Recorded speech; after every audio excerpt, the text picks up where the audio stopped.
All right, here we go. We are live. Straight Politicking, episode 65. And Munchie's been all up on my timeline for all kind of different reasons in the last, I don't know, three or 4 days.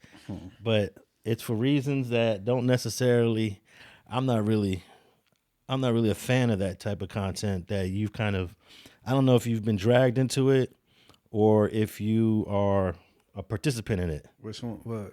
Just the confrontational stuff, the back and forth. As far as who? Like, I don't know how you and Baby Runner started going back and forth before the music. The music is cool, the battling is cool, but it obviously started somewhere somehow, and then you going at it with. I saw your video where you're going at it with just PCs and SNY dudes. Yeah, man, these dudes like I don't know, they disgruntled or whatever, but like I said, I can't just be too mad at damn homie that don't come from our walk of life because she giving these PC dudes a voice. At first, I was kind of irritated with it, but I'm like, them dudes is reaching out to her. You know what I'm saying? Well, if you're gonna give a PC a voice, at least let it be known. You know, you're on a PC prison. They do. How did you get to the PC? What did you do to get? So that's all. And they all have the same story that they there unjustly. You know what I'm saying? And then what I would give to damn homie, a dude spit out a story that he knocked me out or whatever. I never met this dude in my life. And I'm like, how long he been locked up? Like, when she like 19 years, 19, 20 years. I'm like, I wasn't even old enough to go to the county then. You know what I'm saying? And she took it down. Which guy is that? Baby Moose from Raymond. So you got Baby Moose, you got K5, you got Baby Runner. It's a lot going on with you right now. Baby Runner ain't really no, the thing with Baby Runner, we was just having a discussion on No Jumper, and you know, like 4Xers ain't the best rapper, so that was all. We all agreed that Baby Runner should write his raps.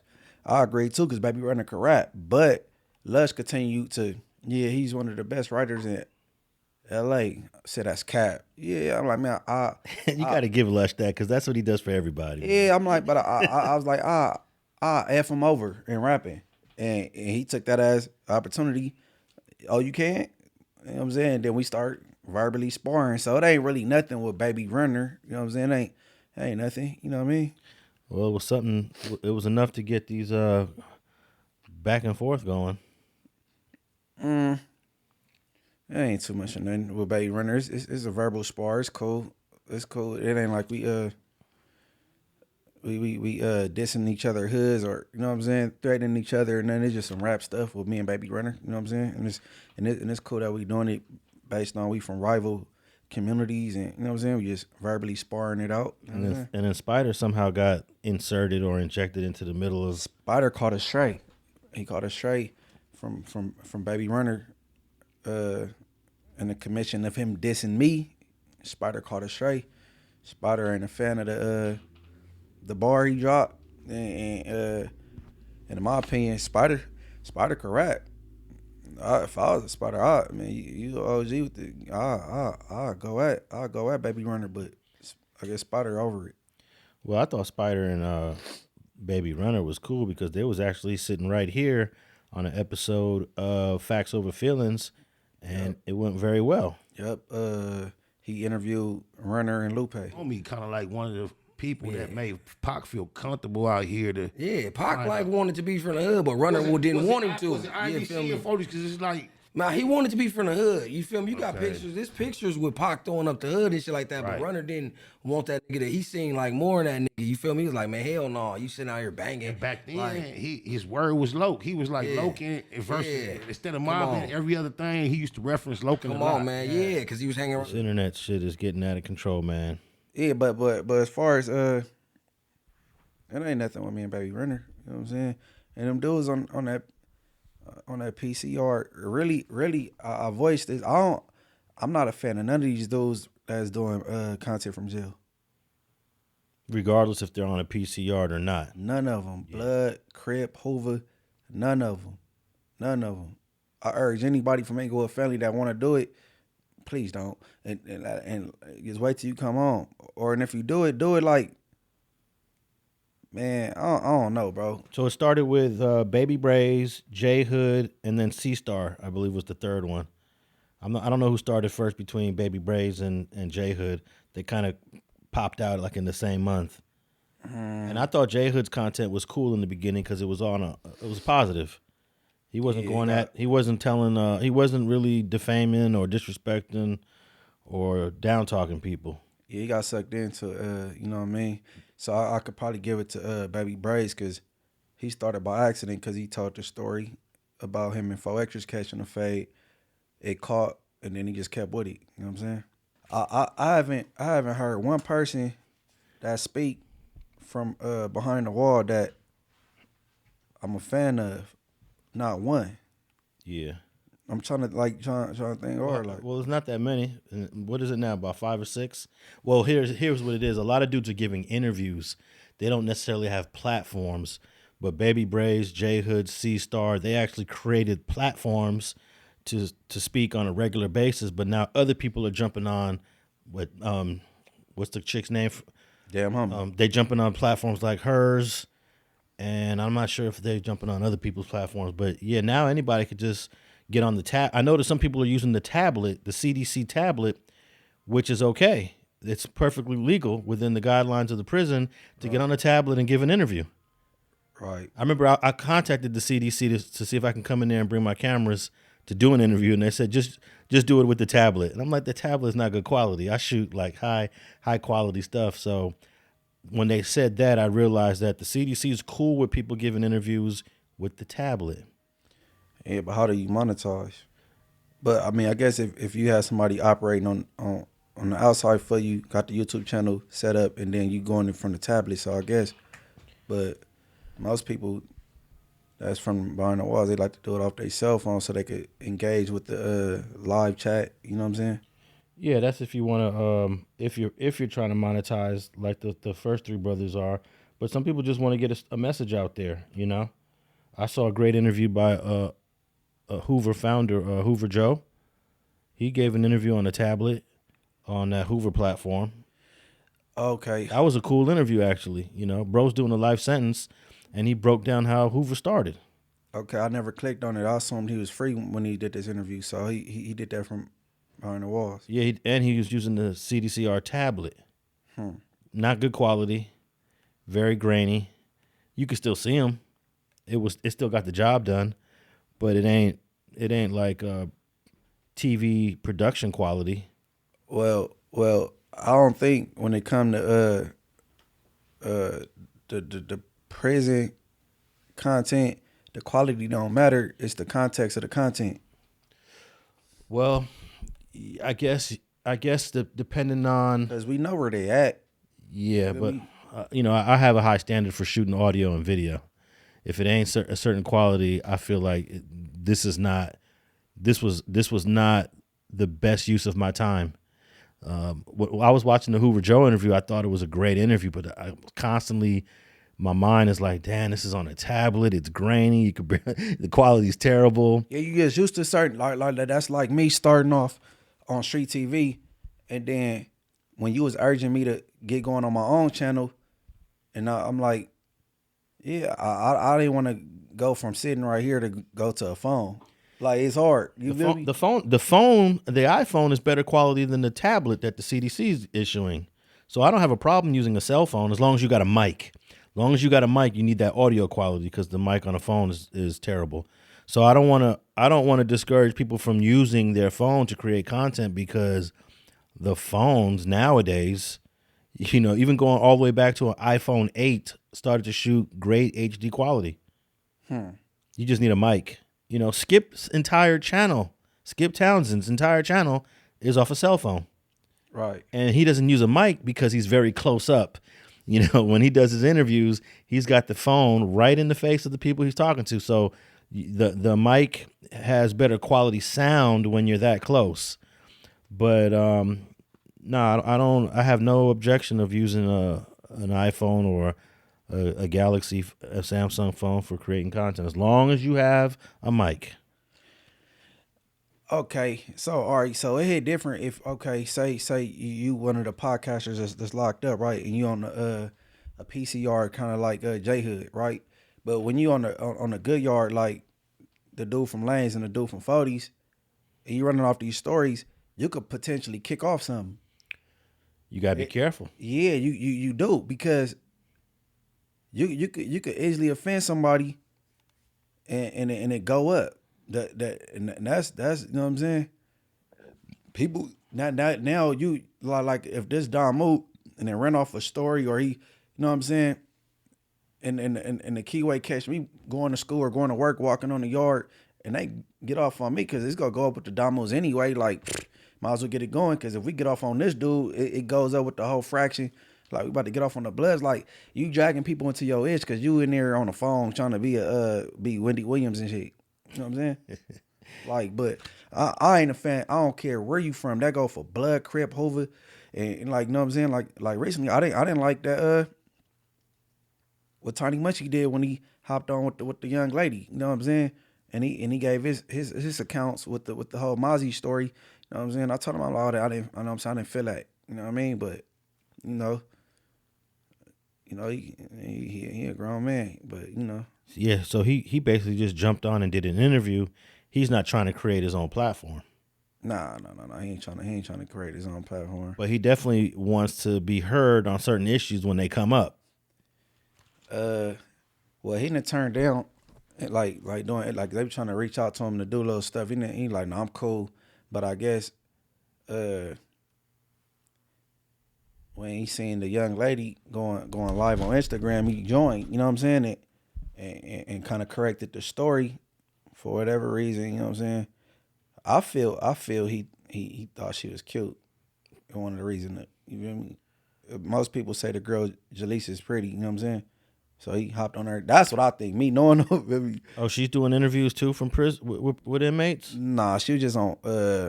She was on Instagram Live with the ATM Richie dude, her, D3, and then Tony Munchie jumped on. You know what I'm saying? But my thing is, man, I didn't too much like it, but you know what I'm saying? Whatever. All right, man. You just dropped, I think I heard for the first time the song you got with Mozzy while you was doing, I guess you have that as the intro of some of the content you just dropped. Yeah, I put it for the intro, one of the pieces of content. Now that's a song you've been sitting on for a minute? Yeah, for like a month or two. Oh, okay. So let's talk about how you hooked that up. I did the song, and I put it on the intro, one of my pieces of content. And when I was hollering at Mozzy, and he was like, "Yeah, that goes stupid. I need, you know what I'm saying, I need on there." You know what I mean? I'm like, "Oh yeah, for sure. I'm gonna clear the second verse and send it to you, knock it out." And he knocked it out and sent it right back. Okay, that was dope. He heard it and liked the song and wanted to get on there. So it seems like you're getting back into your rap. Yeah, cause a lot of songs just been sitting in my phone forever. And then when I record, I go record 'cause I be bored. I don't have nothing to do. But I'm like, I waste money going to the studio and don't ever put it out. So I might as well just start uploading this stuff, you know what I'm saying, and kicking it out. Are you going to upload some of your old content that got taken down from the other channel you had? Yep, I just did it. I just re-uploaded one earlier, story about a dude named Harold that he was trying to say his name was one thing and the pressure was too high for the name, and he tried to tell me, "Oh, no, call me this." No, I'm calling you Harold, bro. Because, no, we ain't doing this old musical chair thing with the name. I re-uploaded that story, you know what I'm saying? And, I do a couple of re-uploads, yep. You should re-upload your music videos, your old music videos to a separate channel. Have your music channel and then your content reaction channel. Yeah, that's what I'm about to do. That's what I'm about to do. Yeah, you told me that once before. Now that I got a clean slate, that's what I'm gonna do. Yeah. Well, I wanted to talk about this shooting from last year. It kind of ties in. We just talked about Malik Salaah shooting. Free him, man. I think he go to court soon. Yeah. Hey, I've been watching that video several more times since we talked about it. Well, what we didn't agree on, I say the police got off first.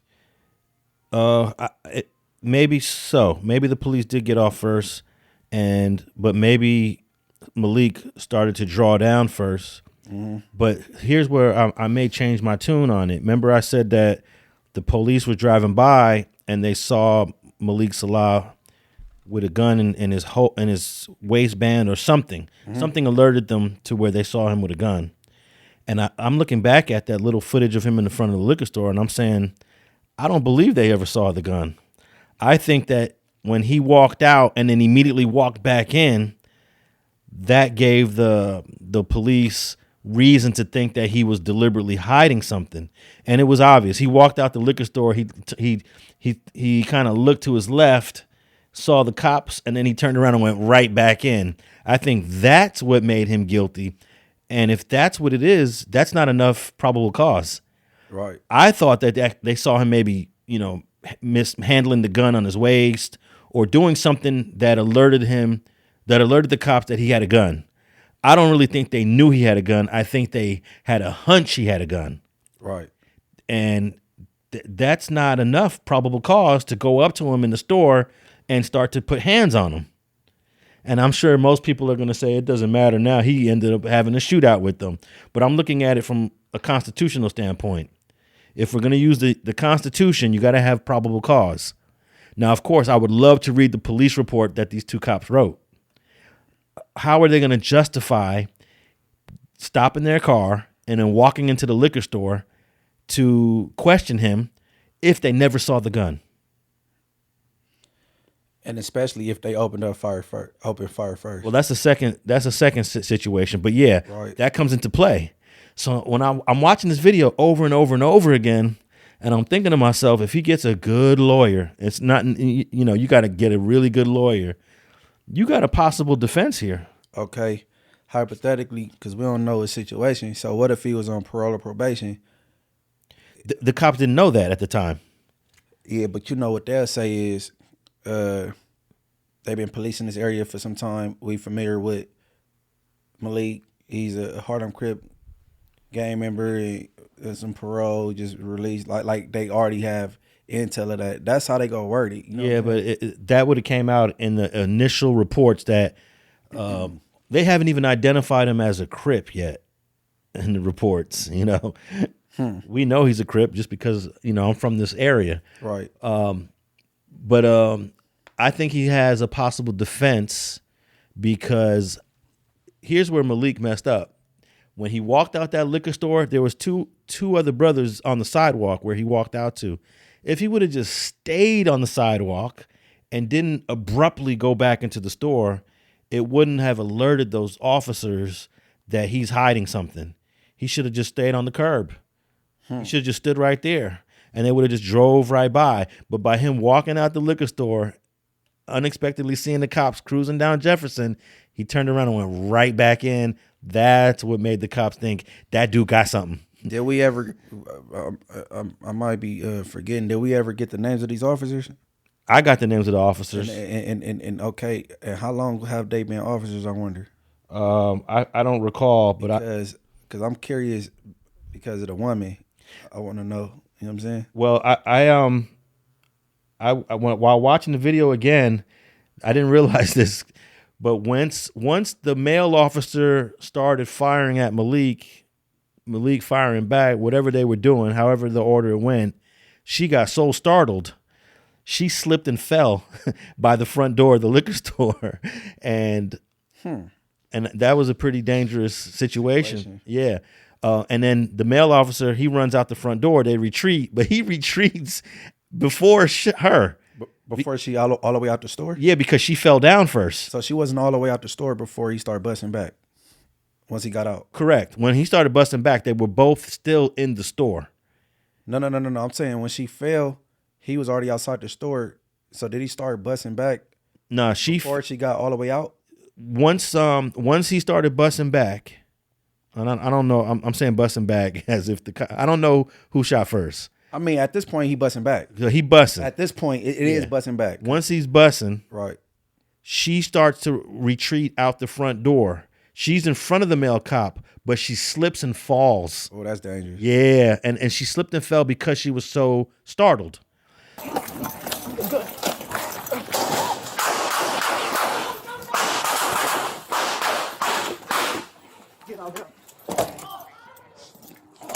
Get back. The male officer, he continues out the front door. He kind of leaves her there, but she immediately gets back up and he's like, come on. So I thought that was interesting. She actually fell. I'm sure that's going to be in the report. And she fell because you can see she was a little nervous. Look, that's to support your theory, right? That they just had a hunch because he licked the suspect by walking back in the store. They didn't see anything because before he even started letting off, he said, gun. Yeah. So you seen the gun. I just think he was trying to hide it or throw it. You never knew he had a gun beforehand. He pulled it out immediately though. Once he ran down that aisle. Yeah, man, he was trying to throw it, bro. Believe me, I'm just putting my mind in his. You feel me? Yeah, Putting my brain in it. I'm putting myself in his shoes. Like he was trying to like toss it and get like. I mean, I don't know, man. Well, he should have tossed it. He didn't toss it. He busted up. He started firing. But he started firing back. Because all right, if you go all the way to the end of the footage of the body cam, when you like come out and they cuffing him, he said, "Man, y'all shot me." Like basically like y'all got off on me. Yeah. Now the name of the female officer is I was able to see her last name of her badge from the body cam of the other officer, and her name was Garcia. So I looked up all the Garcias in LAPD. That's a lot, bro. Yeah, well, she's Alicia Garcia. How you narrow that down? I think I may have found a report somewhere. Alicia Garcia. She was hired in 2018, so she's been on the police department 8 years for going on 8 years. I guess so, and she makes $111,000 a year. These LAPD salaries are really good. Most cop salaries are not this good.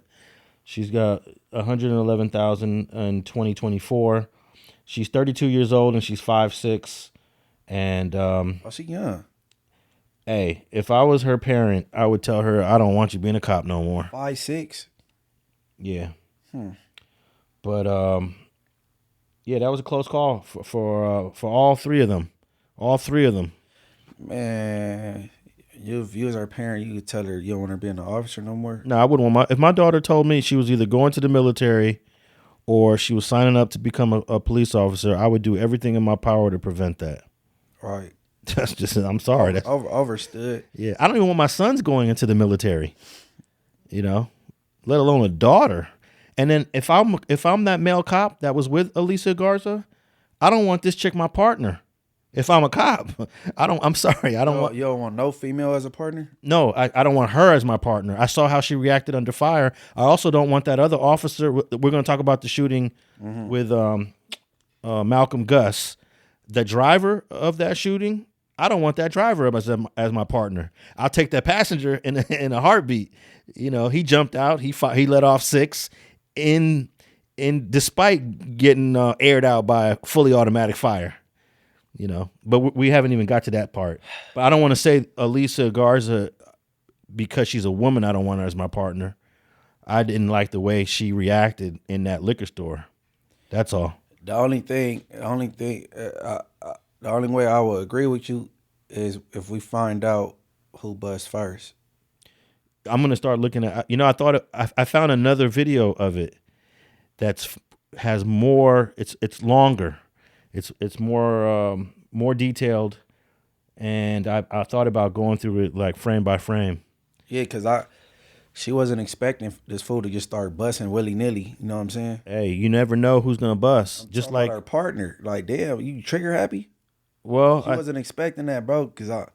So let's get into to Malcolm Gus. This was a 2024 shooting that many of you guys may have saw. It's got a couple million views on YouTube, so it was a very high-profile shooting. But what we don't really know is the outcome. What happened with the suspect? What happened with the case? So they eventually arrested, like maybe a week later, this guy named Malcolm Gus. And let's play a clip of the shooting to remind people, because this shooting to me is probably one of the most how you gonna work this? Active shootings against the LAPD since the North Hollywood shootout of 1997. I think the North Hollywood was 97. We've had a lot of officer involved shootings where somebody pops, like Malik. Malik got off what? I don't know, 10. He emptied his magazine. More. Yeah, It was more than 10 before he left the store. Yeah, but and a lot of the stuff that Malik was shooting was just in the air. It wasn't like really aimed. It wasn't. It was to back him off of him. Yeah. So let's say he had a 15. Let's say he had 15 and he emptied his whole magazine. We've seen a few. I remember, and there's another one that happened during COVID where some dude walked straight up to the parked cruiser in Compton. It was and shot one of the deputies in that one. And got to running through that shopping center. Yeah, and he was on every camera, every story ran Expecting past. to get an update this morning about an ambush on 2 sheriff's deputies in Compton that happened earlier this month. Sheriff Alex Villanueva is expected to hold a press conference this morning at 10 o'clock. The shooting happened on September 12th at the Metro Blue Line station. Both deputies were shot and still recovering. So far, the suspect has not been identified. There is a reward of nearly $700,000 that's being offered for information that leads to an arrest and conviction of the gunman.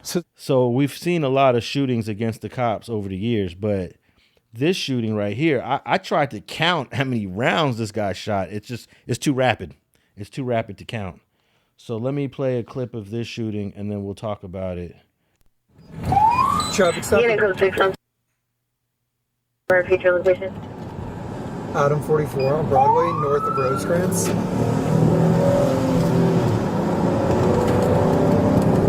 Hey, this guy's not stopped him. Keep an eye out, make sure he's not. AJ 44, Crossing any of the other Broadway, vehicle. north of Rosecrans.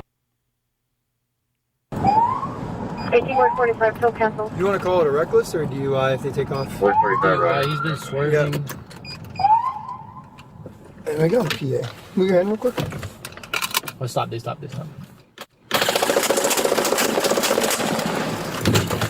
go, go!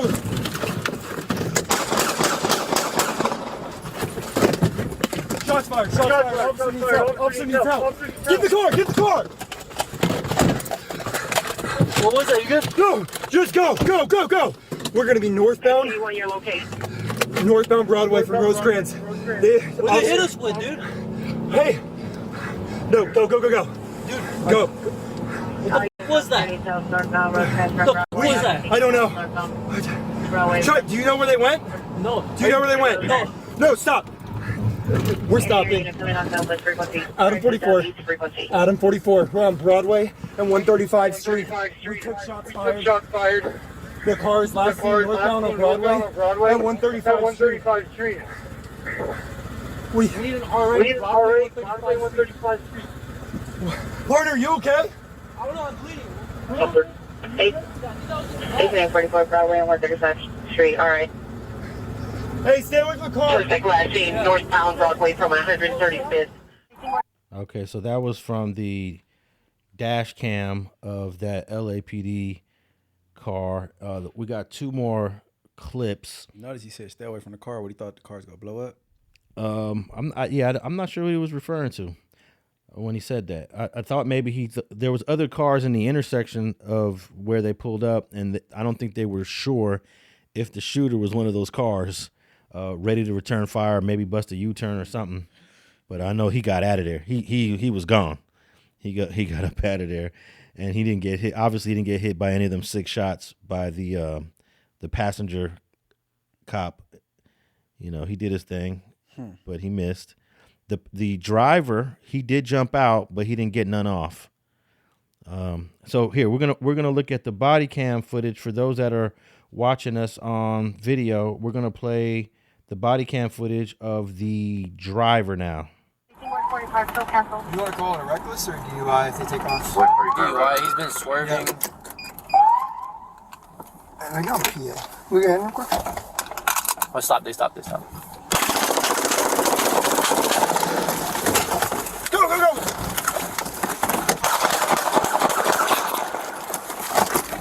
Shots fired. Get the car! Okay, so you can see it when he was in the driver's seat there. as soon as those automatic bullets started flying through, he kind of leaned back, his arms went up, and I think he was just trying to avoid getting hit. Right. He ducked, he kind of like sunk into the car seat. That's what it was. He sunk his body down into the seat. So, because the engine is a great protector of bullets.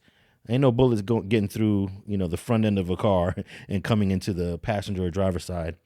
So when he did that, his foot must have came off the brake a little bit, and the car cruised up and actually bumped the back of Malik Salaah. That was Malik Salaah. That's Malcolm Gus's car.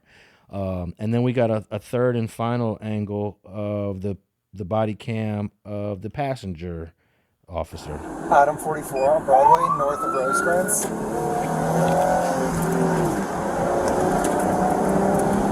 Hey, this guy's not stopping. Keep an eye out, make sure he's not. He's in 44, Broadway, north of Rosecrans. 18-45, till cancel. Do you want to call it a reckless or DUI if they take off? 145, right? He's been swerving. Yep. And I got a PA. Move your hand real quick. Oh, stop this. Go!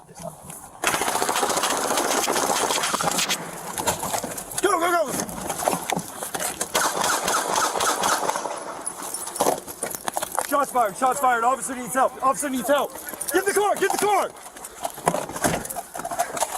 What was that? You good? No! Just go! We're going to be northbound. Your location. Northbound Broadway. And that is the third angle from the passenger of that shootout. Now I got both these cops. They're pretty new on the force. They were hired in 2022, so this is obviously probably their first situation that they had to deal with in their career. Well, the question always arises: what'll make you get off like that? You know what I'm saying? Well, I was looking at the Malik Salaah comments that we posted, and a few people said perks or he was on something. Like, he was definitely under the influence. Like, that's not normal sober behavior, but I don't know. Yeah, because like you don't turn a simple gun case into attempted murder on peace officers. You know what I'm saying? So that's all. I'm like, damn. You know what I'm saying? Definitely. Now the officer that was the passenger, that's Joshua Rodney, and the officer that was the driver in that shooting was Stefan Carutsu. Unusual last name. Want to know something? Hold on. Broadway, Rosecrans, is that the sheriff's? These were LAPD officers, so it might be the border. It might kind of be close. Right. Yeah, and both these officers were hired in 2022. They're both white. And just to give it some context, the driver, he was 6 feet, 190 pounds. So he's definitely a big boy. He can handle his. And the passenger who jumped out and returned fire, he's 6 feet, 160 pounds, a little bit skinnier. But I would definitely take Joshua Rodney. I definitely want Joshua Rodney as my partner if I'm a cop. I like the no hesitation, immediate response, jumped out, returned fire, and that's a lot of pressure to be under when you heard that automatic fire. I don't know how many bullets that was. It had to be 20 or 30. I tried to count them. I might, the best way to do it, I probably played in slow motion and just listen for each pop. Hey man, you know what? All right, let's say if I'm a police officer, I probably just can't really count my partner out when stuff like this happen, right? Because you human though, you know what I'm saying?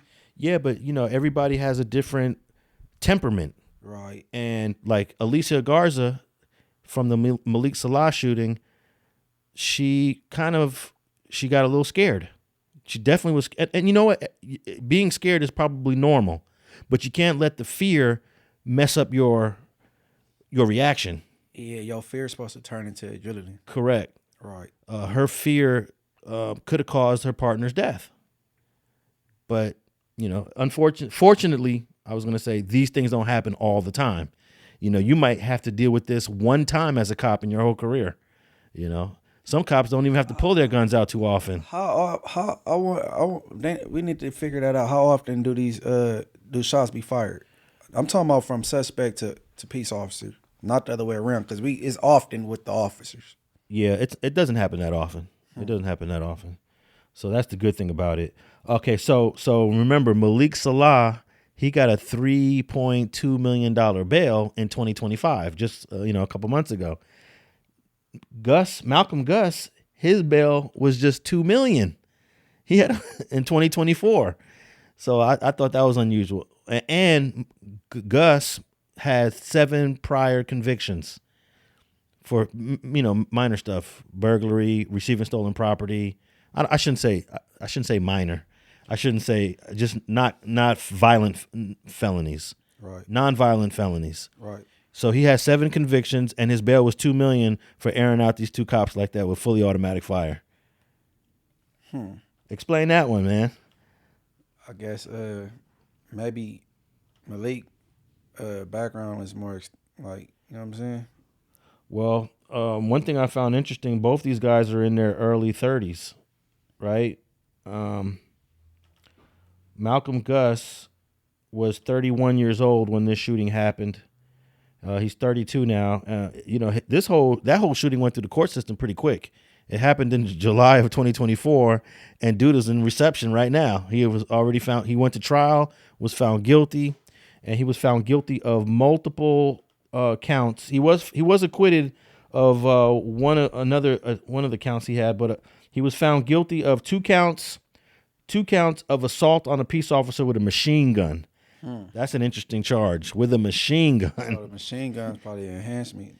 And it's then not a regular gun enhancement, but being that it's a machine gun, it's probably a more of an enhancement. Correct.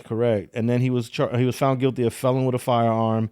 Then he was found guilty of 1 count each of shooting at an occupied vehicle, which is something Malik is not going to get. When he shot at the LAPD cruiser, it was unoccupied. Yeah, they were trying to use it for a shield. He was also found guilty of possession of a machine gun.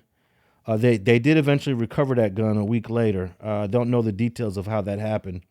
And the jurors also found true the enhancement that he discharged a firearm, which is obvious. And he was sentenced to 162 years. Well, he's eligible for parole in 2052, which would be 28 years from 2024. 28 years. Yeah, actually, he'd be almost 70. Let's see. If he's 30, he's 32 now. This happened when he was 31. Add another 28. No, he'll be 60, 30 years from now. But when he go there, they're gonna deny him the first time. Yeah, he's gonna come back, and so he gonna be close to like mid-60s. Yeah, let me read this article real quick. This is because what was their reason for even trying to pull him over though? They said he was swerving. Did you hear him? Like, is this gonna be a DUI or are we gonna call it a reckless driving? They didn't even know what it was. They didn't even know what it was, and I really wonder why did Malcolm Gus go that route? What was going through his head? He didn't feel like being bothered. Yeah. Hey, and it's crazy because he got caught a week later, so he had a little time. You know what I'm saying? Yeah, he was able to get away. He left that intersection pretty quickly, and the reason why I think he got away is because of the hesitation from the driver, the LAPD driver. But how long was they gonna be able to stay on him when they hood is smoking? You know what I'm saying? Yeah, I don't know if the car was that, if the car would have became inoperable, but they could have easily just followed him, called it in, and got backup to join in the pursuit if it was going to be a pursuit. Once the LAPD car kind of bumped him, because dude's foot obviously came off the brake, I think that may have startled him because he's like, "Oh shit, they on my bumper!" Like literally on my bumper, not figuratively. They were literally on his bumper, and then he just decided to peel out. And I don't think those 6 return shots that had him second thinking, like, what should I do now? Let me just get up out of here.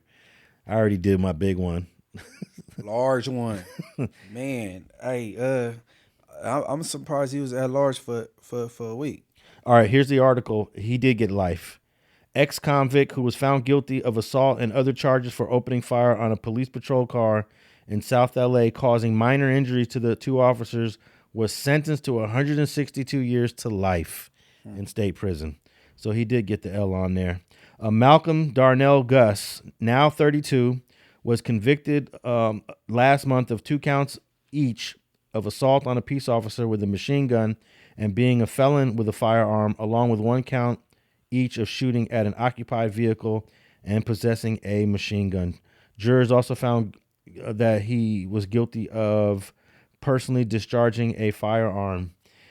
He was found not guilty. He was acquitted of 1 count of attempted murder involving a group of persons inside a Los Angeles Police Department patrol vehicle, which I don't even understand how this is worded. He was acquitted of attempted murder involving a group of persons inside a LAPD car. I don't get that, but So he got found not guilty of attempted murder, but got found guilty of what? assault. Yeah, this is what he was found not guilty of attempted murder, but he was found guilty of assault on a peace officer with a machine gun. Okay. Maybe the assault with a, I don't know. I don't know. It's a thin line. It's still, you still getting washed up, Right. regardless of it. Okay, so he got acquitted of that. The 2 uniformed patrol officers were shot on July 3rd, 2024, after attempting to stop a vehicle, a white 4-door Chevy sedan. The driver initially accelerated away from the officers, but stopped suddenly on Broadway, north of Rosecrans. Before officers could exit the police vehicle, the suspect, armed with a fully automatic weapon, fired at officers without warning. One of the officers, identified as Joshua Rodney, returned fire. He managed to return fire. The other officer, identified as Stefan Carutsu, was injured. After the shots were fired, the suspect drove off again. Officers attempted to follow for approximately 200 yards, but lost sight of the vehicle in the area of 135 and Broadway. Both officers suffered cuts and scratches from the glass fragments caused by the suspect's rounds. One officer suffered 2 graze wounds, and both were taken to the hospital for treatment. Gus was arrested just over a week and has remained behind bars since then. Oh, he lasted over a week on the street. Yeah. Gus has 7 prior convictions dating back to 2011 for burglary, attempted burglary, and receiving stolen property. So this is people were commenting under the video, if he has 7 convictions, why was he on the street? And my response to them is, you don't do life for receiving stolen property.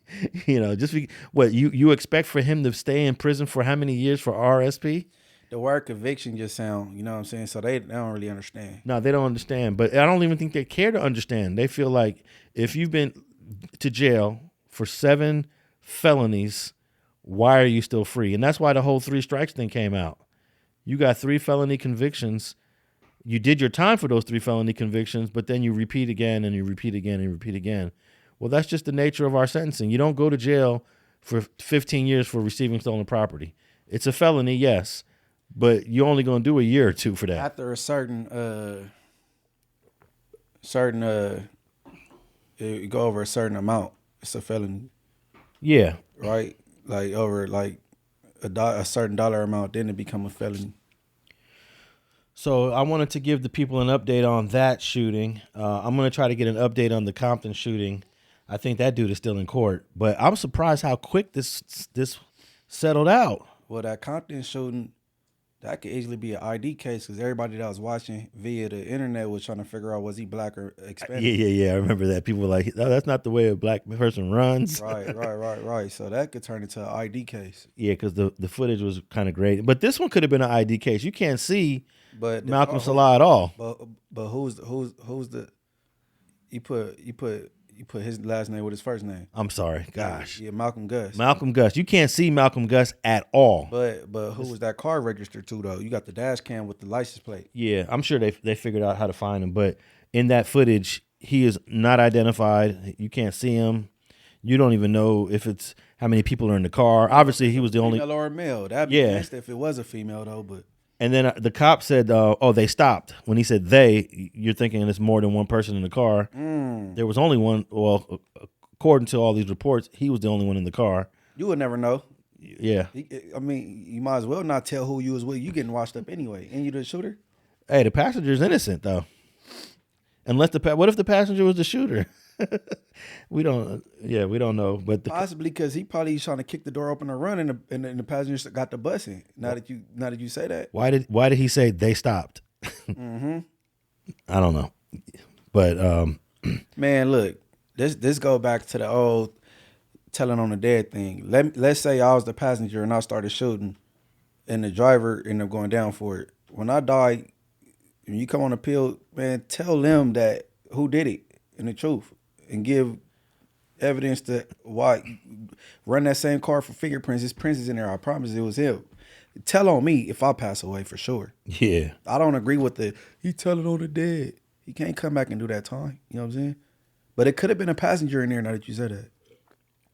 Yeah, you can't tell. It's nighttime. It's dark. Cause look how he sprung into action so swiftly. So it could have easily been a passenger. If you get an expert on how people impulse and reactions is. Well, I'm sure they take the video and they enhance it. They send it to the FBI for video enhancement to see, who's in there and all that stuff. Well, that's a hell of a shooting though, boy. That's a hell of a shooting. It was swift. So we got Malik, we got Malcolm, and then we got Pee Wee. Oh, okay, yeah. And California just banned, well, starting in January of 2026, they banned the sale of Glock guns. Yeah. Why? Because it ain't got no safety? No, because you could add a switch to it and make it fully automatic. And hold on. So as in when they banned the sale of Glocks? They're banning it as of January 1st, 2026. So what if you just get caught on the street with a Glock? Is that federal now? I don't know. But if you already own one, you're good. If you own one legally. You don't. Oh, so it might be federal to even get caught with a Glock. Yeah, and I guess let me see. Let me pull up the this law just passed. Man, these California assembly lawmakers, they're always writing laws against guns. I used to open carry, meaning I could just have it on my hip here in LA. I used to open carry, and then in 2012 they wrote a law to ban it. I was like, wow, California lawmakers hate guns. It's definitely not a gun-friendly state, but let me ask you this question. The NRA, which is pro-guns, once they found out about this new law that passed, guess what the NRA is doing right now? What's that? They're trying to sue the state of California, saying you cannot ban Glocks. You cannot ban a Glock. Soon? Yeah. Or give some pushback? No, they're filing a lawsuit against the state of California for this ban that's going to in effect in January 2026. So here we go. This is local gun store explains impacts of Glock ban. Now here's the thing. A lot of gun store owners said, I got about 1,000 Glocks, in my inventory. What am I supposed to do with these Glocks now? So the law is allowing the stores to sell their current stock, but after that stock is done, no more. So a lot of people are going to start. So it might be a sell on Glock. Oh, yeah. Between now and December 31st and probably into the beginning of January and February, because I'm sure some of these stores are going to be like, I ain't going to be able to sell all my Glocks in the next couple of months. Right. So it says one of the most popular pistol brands in the world will be much harder to purchase for California gun owners starting next year. Assembly Bill 1127, signed by Governor Gavin Newsom, on October 10th, will ban the sale of firearms that include a cruciform trigger bar. It is a component with the trigger mechanism in Glock handguns. And of course, because of that component, you could add another component and make it fully automatic. Right. So modify that thing. Yeah. So according to the bill, licensed firearm dealers will not be able to sell any handguns that uses these components after July 1st of 2026. Okay, so they're gonna give 6 months for gun owners to sell their inventory. The law goes into effect January 1st, but gun owners got to stop selling these guns by July 1st. Legislators argue guns that use this cruciform trigger bar can easily be illegally modified to turn it into a fully automatic firearm in which multiple rounds can be fired with a single pull of the trigger. Golden State Armory, a gun store in Thousand Palms, said sales of Glocks will still be possible between people who already own them. But for stores like Golden State Armory, new sales will be blocked by the law. So private sellers can still sell their Glocks, but stores with huge stocks can't do it anymore. So yeah, man, this is gonna be crazy. And this actually impacts legal gun owners more than anything. It's people on the streets are still gonna do what they do. You know? Nah, but it's bad for the people on the streets because if you get caught with it, it ain't a regular gun case no more. That's going to be federal at this point. Yeah, probably. I mean, it can go federal without this law, but yeah, California, probably a lot of DAs in California are going to DA reject their gun cases and turn them over to the feds. So you think that this state law that's going to ban Glocks in California could lead to a lot of people getting federally charged now? Right. Yeah. I guess that remains to be seen. But the Glock is like a very popular brand. Yeah. And I was a little disappointed. So the NRA definitely is not happy to hear that. And I'm not an NRA supporter, but I do support gun rights. And the NRA is the biggest organization that fights for gun rights. So let's see what the NRA is trying to do right now, because they're not happy with Gavin Newsom. And I'm not happy with Gavin Newsom either. Like, you really signed, like, you're banning these weapons because, you know, I won't be able to buy Glocks anymore ever again in California. So I'm thinking of, like, trying to buy as many as I can before January 1st. Right. You know? I believe they might be on sale. Or they might cost more because it's limited. You know what I'm saying? So the price might be going up. But if they got a large inventory, I can imagine they're going to have it for the low, trying to get rid of it. Now, whenever these things happen, the lines get long. So they're going to, I would think that the prices are going to go up, man. Think so? Yeah. But you got this large inventory, though. Because you got a lot of gun lovers. You got people, you know how many millions of people are thinking like me? Like, damn, I want to go buy 10 Glocks right now between now and January. I mean, I'm not going to be able to buy 10, but, you know, there's people out there that's going to be like, you know what, they're going to walk into a store and be like, how many Glocks you got right here? Oh, we got 20 in the back. I want all 20 of those. So check this out. NRA files lawsuit challenging California's Glock ban. And I don't know how successful this is going to be, because I do think that some of these gun laws violate the Second Amendment. You know, like, what would James Madison think about this gun law right now? So these California officers gonna be able to possess them still? Oh yeah, I didn't read the whole article, but the it's exempt for police officers. So yeah, they could possess them. But good old law-abiding citizens like me will not be able to purchase a Glock, which is definitely a disappointment. But and because of this, maybe some other states might try to copycat California. They trying to put stipulations on people's constitutional right to bear arms. Yeah. Crazy. And, you know, we've been hearing so much in the last couple of years of people using switches, you know? People. Man, they didn't, let me see, what's the word? They didn't glorize this so much in music, so everybody want to run around with a switch, I guess. Yeah, and now, because of these types of, I don't know what type of gun that Malcolm Gus had. They never, and I couldn't find in any article they identify it. They're just saying he had a machine gun. That's so generic to say machine gun. Hey man, look, he might have had a Glock with a switch. These officers are professionals. They deal with firearms every day, and oh boy wanted to know what the F was that. And he kept asking it over and over and over again. But he was young though. He's only been on the police department for 2 years. So, what he said? What the fuck was that? I'm sure the captain was breaking it down what exactly happened to you, young man. I'm gonna tell you exactly what happened to you, young man. But NRA sues California over alleged Glock ban. Gun rights organizations claim the ban violates the Second Amendment. The NRA Association has filed a lawsuit against California over the state's ban on Glock-style pistols. The law, one of several signed by Gavin Newsom last week, targets handguns that can be converted into automatic weapons.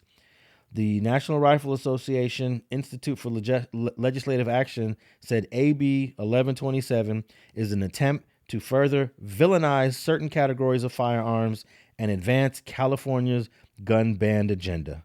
And I'm going to agree with that. And you get the tone of the article. Man, hey, this is interesting though, man. We gonna see how this go. Hopefully, the NRA is successful in they lawsuit or whatever, trying to push back. They trying to put forward or whatever. Yeah, man. I don't know how successful you can be against suing a state, because you know what I realize is that whenever you say officer safety is of the topmost concern, whatever's required for officer safety, they're gonna push that. And if all of the police departments support this ban, you know, all the cops support this ban because they don't want to be behind the car of a dude like Malcolm Gus that can air them out. But my thing is this law is not going to stop a Malcolm Gus from doing what he did. It's not going to stop anybody from doing what they want to do. It's going to prevent people like me from being able to go buy a Glock. I don't want to own an illegal gun, or I don't want to have to buy an illegal gun. My gun will be legal if I buy it before the 1st, but I don't think it stops criminals, thugs from people doing what they want to do. Hey, well, I feel they shouldn't try to put a ban on Glocks. I think they should tighten up on who they let possess weapons, do psych reviews and stuff, because a lot of these people that be having guns, they're not in their right mind. And then that's how you get these mass shootings and things like that. And then after the mass shooting, when you talk to the family, they say this person was off his rocker. You know what I'm saying? Yeah. So maybe they need to do more, having thicker layers on how to, you know what I'm saying? Like the dude in New Mexico? New Mexico, what? Jog my memory. The one who shot Officer Ontiveros in the neck because he didn't want to give him his driver's license. Oh, yeah. He bust out the window. He, instead of sticking his license out, he stuck the burner out. Hey, when I watched that again, like multiple times. It was the other cop that came to back up Officer Ontiveros that said, I'm breaking the window. And if you listen closely, Officer Ontiveros tells the other cop, stop, let's wait for Sarge. And the other cop was like, no, I'm not waiting. And he busts out the window only for Ontiveros to get killed. You know, Ontiveros didn't want to break the window. The dude that got killed, the cop that got killed, was trying to stop the other cop from breaking the window. So, I don't know. We ain't been to the academy, but I wonder what is protocol. What, you know what I'm saying? Was that outside of, you know what I'm saying? Yeah, I don't know. And I noticed a lot of people in the comments on my video, they were like, those cops were doing too much. But when I read the comments on the cop channel where that was posted, they were all for the cop and against the dude. So it just shows you a different audience, you get different reactions and responses. I think they went about that wrong. They definitely went about it wrong because it's not worth over a driver's license. I mean, I think the driver, the 58-year-old man, should have probably turned over his ID, but you shouldn't get your window busted out. Am I getting it wrong? He slid it out a crack, or did he just push it to the window? He just put it to the window. Okay. And he kept telling him this was legal. This was legal. He said I could present it. Right. Or something along those lines. All right, man, let's talk about your boy Diddy. Diddy should be getting out in a couple years because he's only got 48 months? 50 months. He got 58 months, which is 4 years, 2 months. So he should be out in about 3 years and some change. He already got over a year credit. But apparently somebody put a knife to his neck while he was in his cell. And this happened a while ago. And it's just becoming public now that he had this knife put to his neck. I'm gonna play this clip. I'm unclear if it was a while ago though. Yeah, because apparently it had came up. I think they brung up him having a physical altercation during when he's about to get sentenced, and then this happened afterwards. But I might be wrong. Okay, let's play. I'm gonna play this clip from TMZ that I guess they're one of the first ones to talk about this situation. Here we go. Obviously, just starting out his time. Well, not just starting out, but starting out his official sentence since being sentenced not too long ago. And I think suffice to say, it's not going well so far.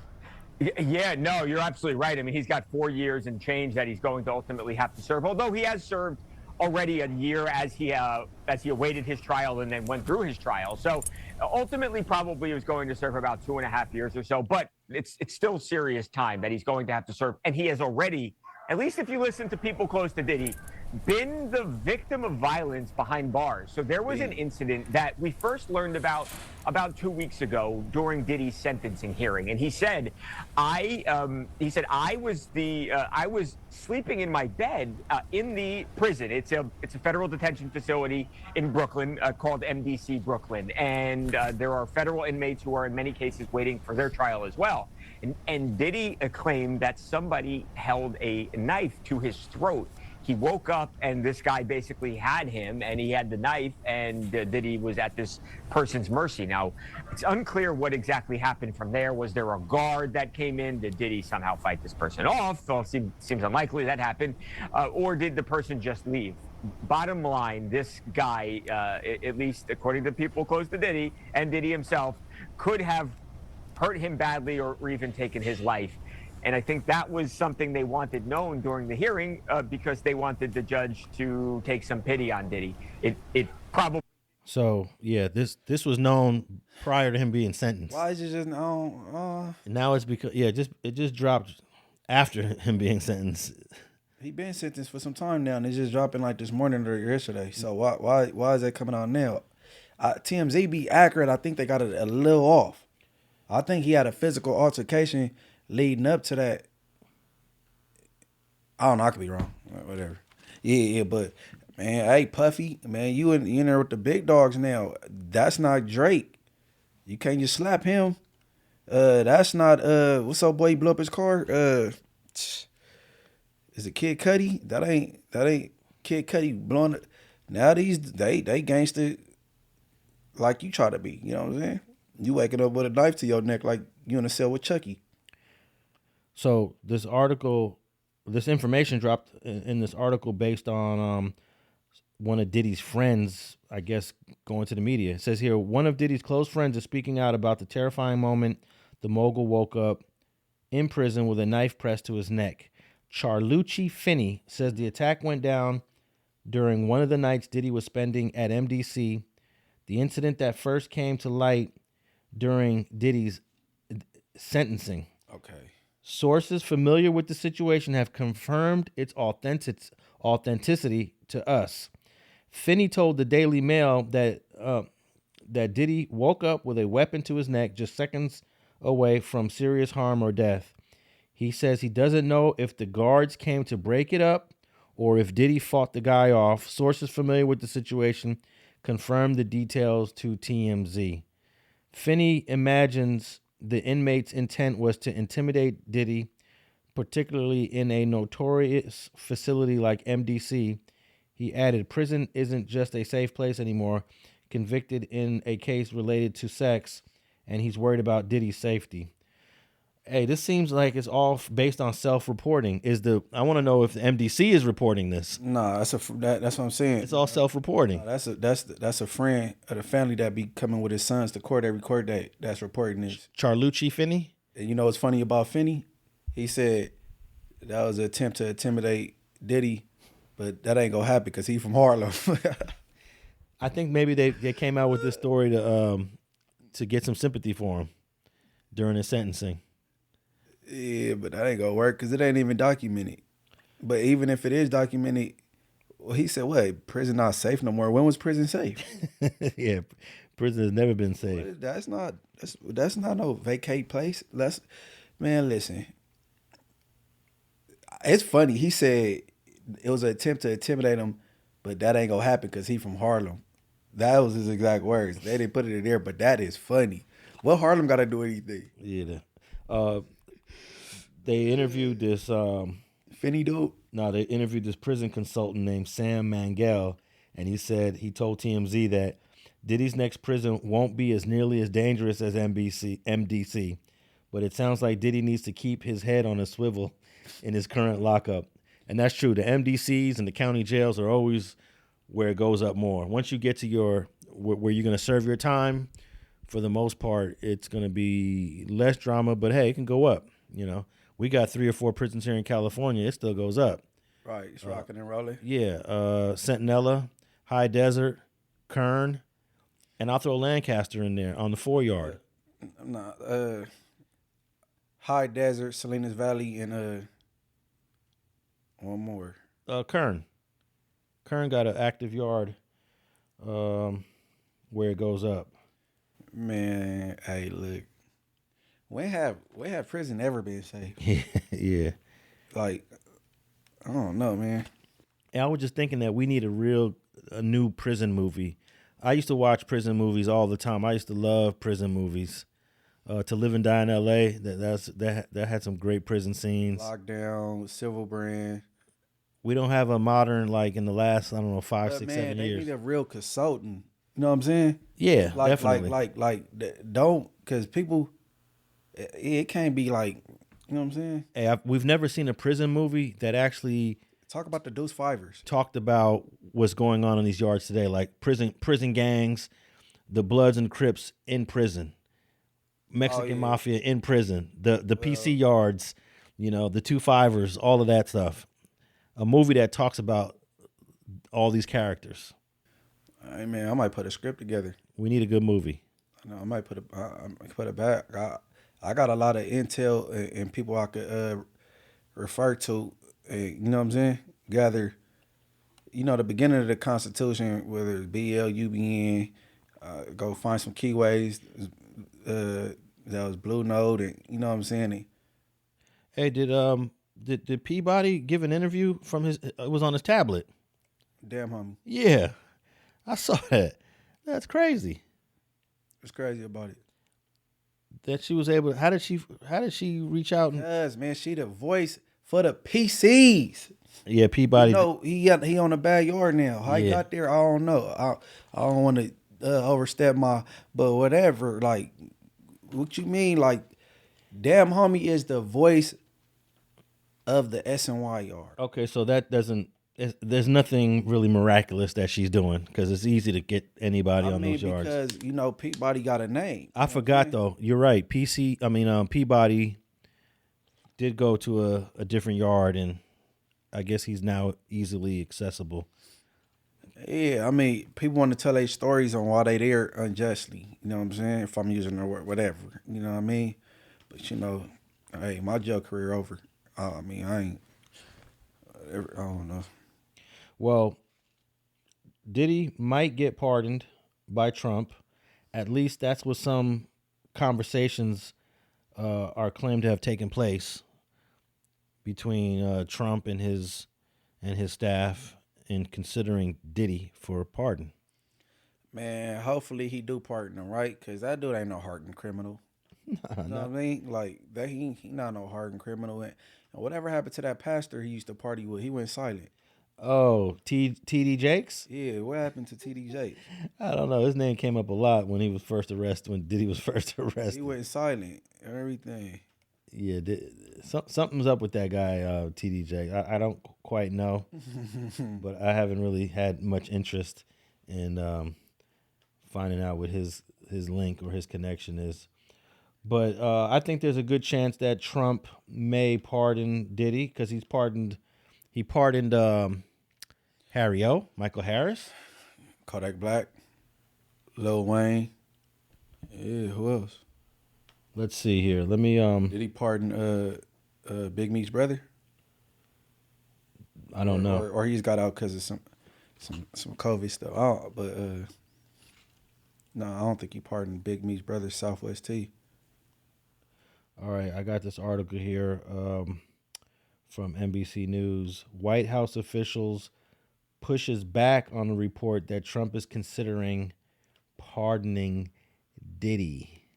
Now they're trying to say, no, but TMZ is standing on it. They're standing on their reporting. TMZ reported Monday that Trump was vacillating on a commutation for the music mogul, citing a high-ranking White House official.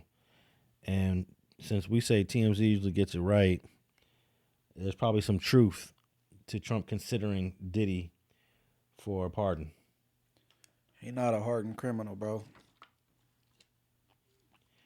And Trump is known to pardon some. He's got the most unusual pardons, over the last several presidents.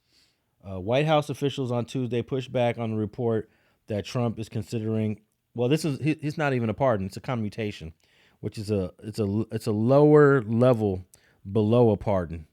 Pardon is you're completely. Whatever you were found guilty of, it's overturned. Commutation just means we're going to give you're still guilty, but you get a lesser sentence. Like you might get released. He might just get him released, but he still has that Mann Act conviction. So commutation is not quite as good as a pardon, but it's better than sitting in there for 4 years. But it'll do. Yeah, it'll do. TMZ reported that the president was vacillating on commutation for the music mogul. There is zero truth to the TMZ report, which we've gladly explained. Had they reached out before running their fake news, the official told NBC News in a statement. The president, not anonymous sources, is the final decider on pardons and commutations. Casey Carver, a spokesperson for TMZ, said in a brief statement, "We stand by our story." So, yeah, I mean, it'd be a lot of validity to the things TMZ report. I could say that. Yeah, we'll see. At the same time, I'd like to see pardons and commutations saved for those that have been given all day. 20 years, right. 30 years. Right. Like Michael. They did Michael Harry O wrong because he was sentenced to do 30 years in the state. Then he got hit with a Fed charge, and he was sentenced to 20 something years in the Feds. So you figure, okay, this dude did 30 years in the state. Are you really going to make him do all this time in the Feds? And once he finished his state time, boom, got transferred to the Feds. They did not run that concurrently. No. Yeah. So he would still be sitting there if Trump didn't pardon him. So I like those type. That was a very deserving pardon. You already did 30 years in the state. You really want this man to do 20 more years? It's insane. Right. But they had it out for Harry O for whatever reason. But, this guy, Diddy's only sentenced to 4 years. Yeah, that's crazy. I mean, I don't like to say stuff and just sound like a jailbird, though. But my mom man, just do that. But you talking about somebody that ain't been in jail before, so you know what I'm saying? But I do know the president has an unlimited number of pardons and commutations. There's not a cap. He can pardon a dude that got 1 year in prison if he wants to. But it sounds like a waste. It's the most powerful thing to me that the president can do for federal prisoners. You literally can release any person in federal custody that you want. Anyone. All right. As for Schwarzenegger, how you pronounce it, dude? Terminator. As for him, when he had the ball in his court to get help me out, Tookie out, right? Oh, when Tookie was on death row? Right. No, he had the power to, what is it called? What's the term they use in the state? Yeah, grant clemency. So I feel he should have granted him clemency, although I don't think he was all the way reformed. But you had history with him. You watched, you know what I'm saying? I think you should have let him out. You hear me? Yeah, considering that after him, the state of California executed one more person and then halted execution since the January 2006. No one's been executed in 19 years. So when you get granted clemency, you still get released with No, you just get your sentence is life. life instead of death. Yeah. Yeah, man, you should have granted that man clemency, dude. Like he didn't deserve to. I don't think that's right to even be that. You can't say whether somebody needs to die or not. That ain't your. You know what I'm saying? Yeah, the government should not be involved in killing people at all. You just as guilty as the dude that committed the crime if you sentence somebody to death. You know what I'm saying? Yeah, I think those judges that sentence people to death, they're going to be dealt with by God in the afterlife. Well, not the afterlife, I should say. Whatever your belief system is. Yeah. You didn't do right. I think that some of these judges, they think they're doing something good. God is going to be like, that wasn't your place to make that decision, judge. You know? And I sit in court and watch these judges sentence people to death. I'm like, wow, it's crazy. You know, LA the CCB sends more people to death row than any other court. But the great thing here in California, we don't execute them. Hold on, you said CCB? Okay, that's the court you'd rather go to if you was going to trial. Cause yeah, you do want to be there because you're going to get a better jury pool. Right. But all of the death penalty cases are done on the 9th floor in CCB, and most of those death penalty cases are, they're found guilty. Very rarely you're found not guilty when the death penalty's on the table. So they send more people to the death row. At one point, we had like 700 people on death row here in California. I think that numbers went down in the last couple of years, and now nobody's really on the row anymore. They're walking on regular prison yards. Right. So that's cool. But speaking of prison, man, a former New York State prison guard was found guilty in the death of an inmate beaten. 2 other guards were acquitted. But let me read this article here. This is fresh off the press. Utica, New York, upstate New York. Former New York State prison guard was found guilty of murder in the death of an inmate beaten while handcuffed, while 2 other guards were acquitted for their roles in the beating that was caught on body camera footage. A jury delivered the verdicts in the courtroom just miles from the Marcy Correctional Facility where Robert Brooks was pummeled by correctional officers upon his arrival on December 9th. 5 guards indicted in February had previously pled guilty to manslaughter in Brooks' death. David Kingsley, Matthew Gallier, and Nicholas Kiefer were charged with murder and first-degree manslaughter. Kingsley was found guilty of murder and manslaughter, while Gallier and Kiefer were acquitted. So, damn, how you get convicted of both? Yeah, I know, huh? That's New York State. New York stuff. Yeah. Found guilty of murder and manslaughter. So they don't do hung juries over there. Ain't no split decision. It sound like in New York. Yeah, and some of this is on body cam footage. Robert Brooks is restrained by correctional officers, and they got about, I don't know, a whole bunch of COs around. So I'm trying to figure out how he get murdered and everybody else get manslaughter. What he was putting the most excessive force out of all of them? That's what they trying to say? Yeah, I guess they ranked each CO by how much brutality that they exerted on the brother. And man, I could tell just by hearing that New York judicial system is janky. I could tell how they charge people. Yeah, well, here's the thing. David Kingsley found guilty. He's a CO. How much time is he going to get? He was just, he doesn't get sentenced for another month or so. So, but very rarely do we see guards being found guilty. We had a case here in California several years ago. You may have heard about it in Corcoran, where the guards were accused of setting up fights with prisoners. Right. And 5 guards at one point, 5 guards at Corcoran, they were charged with something, but eventually it all got like dismissed, I believe. Nothing became of it, from what I recall. I mean, that's probably be hard to convict them. I mean, is the inmates coming forward on that type of thing with the Corcoran thing? That's, you know what I'm saying? Man, that was like a that was then like it'd help if you had some other COs that was snitching. You know what I'm saying? Well, I ain't gonna call that snitching telling the truth, like Hector Bravo, if he was around for that, because he retired, then start talking about that. Yeah. I heard him talk about. He seemed like he would have been sort of a righteous guard. But he had to retire then start speaking. Yeah, because you'll lose your job. You know, very few of these LAPD cops will talk negative about the department while they're a cop. But once they retire, they got all kind of negative stuff to say about the LAPD. You know, there was one black cop named Guillory. Guillory is like the only cop that I ever heard talk shit about the LAPD while still working for the LAPD. You know, he must have been like a tough guy. Oh yeah, he was suing LAPD. He was doing all kind of things, and I always wanted to interview Guillory. Is he still alive? Yeah, he's still around. I don't think he's still a cop.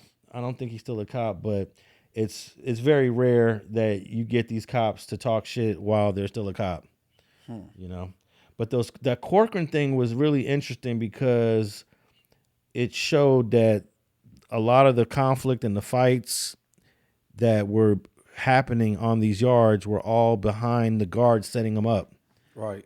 And somehow it made it into the media. It was a big deal several years ago, but it kind of got swept under the rug. And nothing became of it. I don't even think they got arrested. Maybe they were charged. I'm not sure. But now the Corcoran, most of those yards now are PC yards. That was just crazy. Man, I don't know what to say.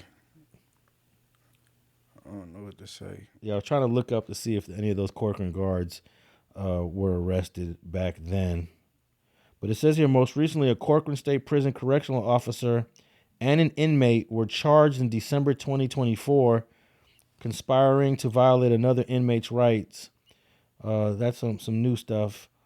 But 8 correctional officers were indicted on a civil indictment. So, yeah, very rarely do we hear a story like we just heard out of New York. This cop was charged by the state, criminally charged by the state, and found guilty of murder. That's huge. Rare. A guard found guilty of murder. So, there you go. I think there needs to be an enhancement for law enforcement when they get caught doing anything, and it to be like a dirty cop enhancement. I think they have something called under the color of law, like for cops. So it's already something like that. Yeah, something like that. So I found the gladiator fights is what they were calling it in Corcoran. Corcoran guards were accused of staging fights between rival gang members in the prison's maximum security yard between 1989 and 1994. The officers would then shoot at inmates when the fights failed to stop. And like, tell me that ain't shady. Right. And then they covered up fatalities. The incidents resulted in 7 inmates being shot and killed and dozens of others wounded. Subsequent investigations revealed that the policy of mixing rival gangs was implemented by top prison officials. Amnesty International report suggested that there was a code of silence amongst COs. There was a trial. In 2008, guards were acquitted in a federal civil rights trial related to the gladiator fights. So there you go. No criminal charges, and they were acquitted of the civil rights violations. That's crazy, man. They get away with a lot. Yeah. All right, man. And on that note, what you got next for morals over money, Munchie? Content. Everybody go subscribe over there, Morals Over Money. And, yeah, that's about it. I'm about to have some interviews coming. You've been steering away. You're gonna steer away from the back and forth, or do you like it? Nah, I don't like it, man. Not for real. But I just gotta use more discipline and start ignoring people. You know what I'm saying? Yeah, man. I think that's the way to go. I ignore pretty much. I mean, I don't get a lot of I don't know what is it called, verbal attacks online. It's just the same. It's probably like 2 people. It's the same 2 people. Every other week they decided it doesn't pay me any attention. Yeah, no, I just got to start using more discipline and ignoring people. You know what I'm saying? Yeah, but you've been getting some more personal stuff that's being said. Because the content I do, I might say a story from the past, and then now you got somebody that hop out there that want to contest the story, you know what I mean, and stuff like that. But I don't do no lying on nobody. It be validity and receipts to everything I say. You know what I'm saying? All right, man. Go check out Morals Over Money, and then you got the go stream the you got all your music on Spotify and all the other streaming platforms. I got Time Today by me, produced by Pop on the Beat, and I got Bully Breaker produced by me. No, by me, produced by Pop on the Beat. You know what I'm saying? Baby Runner Disses. We both went 2 songs each, and I don't know. It might be some more to come though, but we gonna keep it in the booth. It's all you know, wordplay. And what's the Mozzy song called? Lost and Found.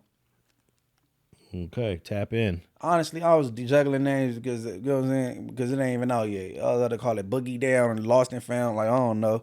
But it's going to be out soon. Y'all going to see me and Mozzy, we did it up. You know okay, so you only played it on the intro of one of your, on your channel. Right. You know what I'm saying? I'm going to drop it soon, though. Okay. Yeah. You should get a video for that. Oh, yeah, I'm gonna tap in with him. All right, and I'm Alex Alonso 101 on all your favorite platforms, Twitter, Instagram, YouTube.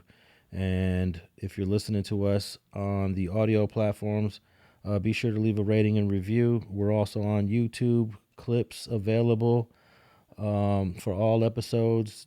We're signing out, episode 65. We out.